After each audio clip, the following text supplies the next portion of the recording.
হযরত আলী রাদিয়াল্লাহু তাআলা এমন মাকাম, যিনি কাবা ঘরের ভিতরে জন্মগ্রহণ করেছিলেন। ওনার আম্মা জান হযরত আয়েশা বিনতে ফাতেমা, উনি যখন বুঝতে পারলেন হযরত আলী রাদিয়াল্লাহু তাআলা দুনিয়াতে আগমন করবেন, উনি আল্লাহর দরবারে দোয়া করলেন, কাবা ঘরে হাত স্পর্শ করলেন, কাবা ঘর ছুটে গেল। হযরত আলী রাদিয়াল্লাহু তাআলা ওনার আম্মা জান আয়েশা বিনতে ফাতেমা কাবা ঘরের ভিতরে প্রবেশ করলেন। আল্লাহ পাক রব্বুল আলামিন কাবা ঘরের ভিতরে হযরত আলী রাদিয়াল্লাহু তাআলা কে এই দুনিয়াতে আসার উত্তম জায়গা হিসেবে নির্বাচন করেছিলেন। হযরত আলী রাদিয়াল্লাহু তাআলা যখন আগমন করলেন, কাবা ঘরের দরজা খোলা হলো। হযরত আব্দুল মুত্তালিব কাবা ঘরের দরজা খুললেন। রাসূল পাক সাল্লাল্লাহু তাআলা আলাইহি ওয়াসাল্লাম হযরত আলী রাদিয়াল্লাহু তাআলা কে কোলে নিলেন এবং ওনার লালা মুবারক হযরত আলী রাদিয়াল্লাহু তাআলার মুখের ভিতরে প্রবেশ করালেন। সুবহানাল্লাহ।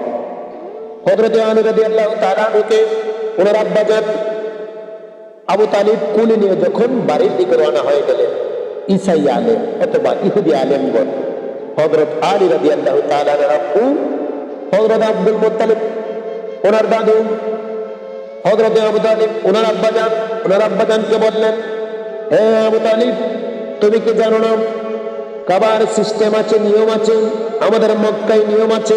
নিয়ম হলো যখন কোন গোত্রের কোন পুত্র সন্তান এই দুনিয়াতে আগমন করবে, ওই পুত্র সন্তানকে আমরা একটি পাহাড়ের পাশে একটি পাত্রের উপরে রেখে দিই। এই পাত্রের উপরে রেখে দেওয়ার পরে পাহাড় থেকে, জঙ্গলা থেকে বিষধর সাপ আসে।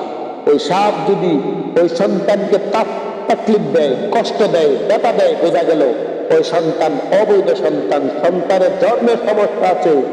আর যদি ওই সন্তানকে সাপ স্পর্শ না করে, কষ্ট না দেয়, বোঝা যায় ওই সন্তান হালাল জাদা। তুমি তোমার সন্তান এই কাবা ঘরের ভিতরে জন্মগ্রহণ করেছে, কাবা ঘর থেকে বের করা হয়েছে, তুমি তোমার ওই সন্তানটি একটি পাত্রের উপরে রেখে দাও। তো যেহেতু এলাকার সিস্টেম ছিল, হযরত আলী রাদিয়াল্লাহু তাআলা এর আব্বা আবু তালিব কি করলেন, ওনার সন্তানকে একটি পাত্রের উপরে রেখে দিলেন। কিছুক্ষণ পরে একটি সাপ আসছে। একটি সাপ এসে হযরত আলী রাদিয়াল্লাহু তাআলা এর কাছে আসছে। হযরত আলী রাদিয়াল্লাহু তাআলা হাত মুবারক দিয়ে ওই সাপকে ছিঁড়ে ফেললেন, টুকরো করে ফেললেন। ওখানে আরবিতে সাপকে বলা হয় হাইয়া, আরবিতে সাপকে বলা হয় হাইয়া, আর ছিঁড়াকে টুকরোকে বলা হয় দাররা, হাইদাররা। যখনই ওই সাপ হযরত আলী রাদিয়াল্লাহু তাআলা এর কাছে আসছে, আলী রাদিয়াল্লাহু তাআলা ওই সাপকে দুই টুকরো করে দিয়েছে। ওনার আম্মা জান আয়েশা বিনতে ফাতেমা বলতেছেন, হাইয়া বররা। ওখান থেকে আমার আল্লাহ পাক রব্বুল আলামিন হযরত আলী রাদিয়াল্লাহু তাআলা এর উপাধি দিয়ে দিলেন হায়দার। সুবহানাল্লাহ। হযরত আলী রাদিয়াল্লাহু তাআলা কি করলেন, দুই টুকরো করে দিলেন সাপকে। ওখান থেকে ওনার উপাধি হয়ে গেল হায়দার, শেরে খোদা, আল্লাহর বাগ হায়দার, আসাদুল্লাহ। হযরত আলী রাদিয়াল্লাহু তাআলা বিভিন্ন উপাধি আছে। তিনি আল্লাহর ভাগ, আল্লাহর শিল্প, হায়দার। আল্লাহ পাক রব্বুল আলামিন আপনাকে আমাকে শেরে আলীর সহপতি হযরত আলী রাদিয়াল্লাহু তাআলার প্রেমিক হিসাবে কবুল করুন।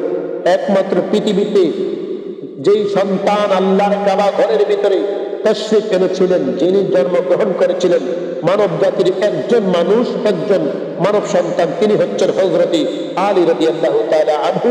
আলী রাদিয়াল্লাহু তাআলা আনহুকে আমার আল্লাহ পাক রব্বুল আলামিন পবিত্র ঘর কাবা ঘরের ভিতরে জন্মগ্রহণ করার সুব্যবস্থা করে দিয়েছিলেন। পৃথিবীতে আর কোনো মানুষের এরকম শ্রেষ্ঠত্ব আমার আল্লাহ দেয় নাই যে শ্রেষ্ঠত্ব হযরত আলীকে দিয়েছিলেন। এই জন্য আমরা আহলে বায়তকে ভালোবাসবো, আহলে বায়তের প্রেমে আমাদের নিজেদের জীবন বিলিয়ে দিব। তারপরও আহলে বায়তের শানে কোথাও যদি বেয়াদবি হয়, আমরা ওই বেয়াদবিকে বরখাস্ত করব না, বরদাস্ত করব না।